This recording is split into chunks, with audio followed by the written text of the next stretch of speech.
Ni Claude nk'ibisanzwe kanda subscribe wowe uhageze bwa mbere kandi nawe umenyereye hano umenyereye kuhakura amakuru agezweho kandi wari ukwiriye kumenya wibuke gukora like share na comment uduhe ibitekerezo byanyu ni ingenzi. Perezida Kagame yagaragaje icyarandura intambara iri muri Kongo. Yagaragaje rero icyarandura iriya ntambara kubera muri Kongo ibwo iri guhuza leta ya Repubulika Iharanira Demokarasi ya Kongo na M23.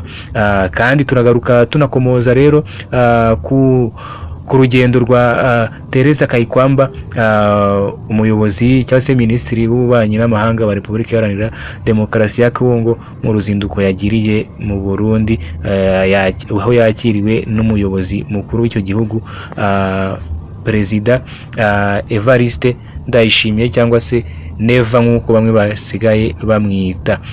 Perezida Paul Kagame rero yagarutse ku bibazo biri kubera muri Repubulika Iharanira Demokarasi ya Kongo mu nama y'abakuru b'ibihugu bigize imiryango ya EAC na SADC, ashimangira ko mu gihe umuntu ashaka ko intambara irangira ahagarika akarengane akarandura ibibazo bya politike atari ibyugarije abaturage b'ibihugu cyangwa se b'igihugu cye gusa, ahubwo nibangamiye abaturanyi.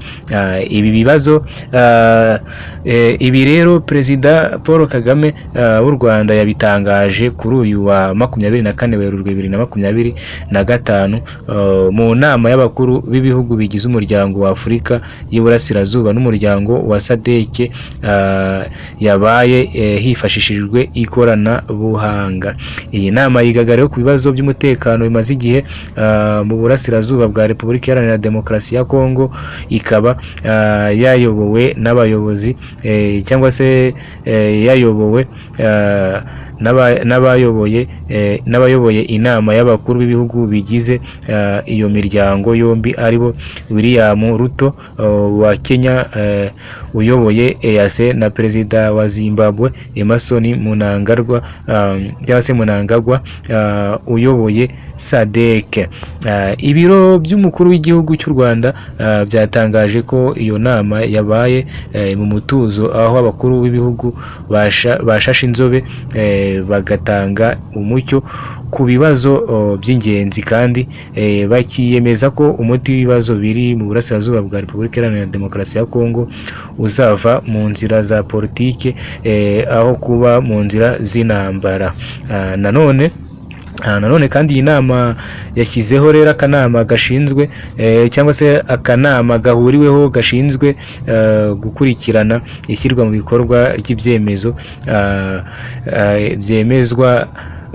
byiyemezwa byo gushaka umuti w'ibibazo.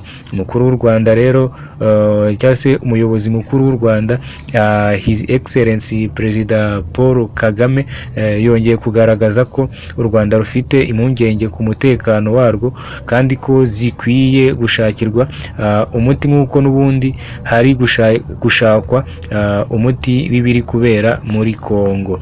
Yagize ati iyo tuvuga ubusugire no kubaha ubudahangarwa bw'igihugu biba bigombye kureba buri gihugu kigomba kubahirwa rero ubusugire bwacyo n'ubudahangarwa bwacyo. Perezida Kagame kandi yakomeje agaragaza ibishobora kwitabwaho kugira ngo intambara irangire, yongera gushimira cyangwa se gushimangira ko intambara iri muri Kongo ishinze imizi ku miyoborere y'iki gihugu yirengagiza ibyagakwiye kuvamo umuti.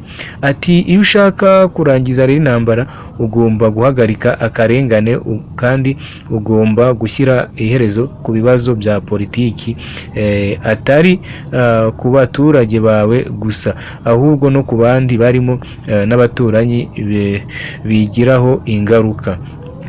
Iyi nama rero yitabiriwe n'abakuru b'ibihugu na za guverinoma barimo u Rwanda, Kongo, Burundi, Uganda, Tanzania, Kenya, Zimbabwe, Afurika y'Epfo, Malawi, Madagascar, na Zambia.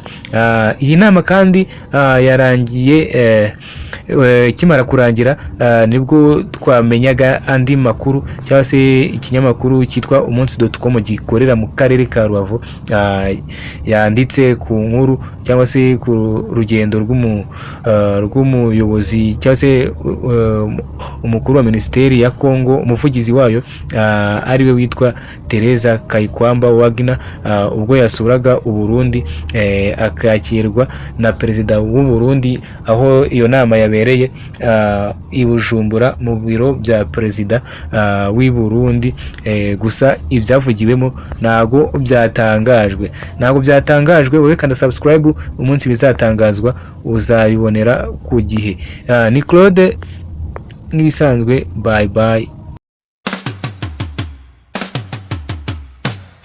Banyarwandakazi, twabazaniye za ntebe z'imigano, turazikora ahangaha dukorera ku kiraro uva Nyabugogo, ku kiraro cya mbere ku Kinamba. Ku bindi bisobanuro waduhamagara kuri 0788440888. Kaze muri Mambo.